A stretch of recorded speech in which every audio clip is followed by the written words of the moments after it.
بندے کی بدبختی کی تو بالکل انتہا ہوگی جو کسی نبی کو قتل کر دے.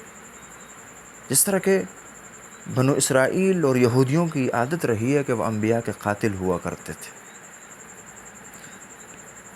یہاں یہ بات سمجھنے کی ہے کہ اس دھرتی پر سب سے قیمتی خون اور مقدس خون وہ انبیاء کرام علیہم السلام کا ہے، اور اس کے بعد اس دھرتی پر سب سے مقدس خون جو ہے وہ انبیاء کے وارثوں علماء ربانیین کا. اور یقین کیجئے اور مانیے اس بات کو کہ وہ قوم کبھی فلاح نہ پا سکی.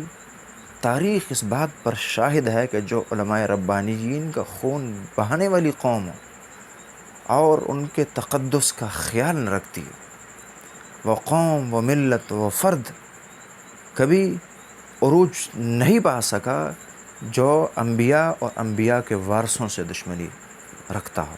اس لیے ضرورت اس بات کی ہے کہ ہم اپنے علماء ربانیین کا احترام، قدر اور اسی طرح ان کے خون کو انتہائی برگزیدہ اور مقدس سمجھیں اور اس کی حفاظت پر ہم مأمور رہیں اور ہو جائیں.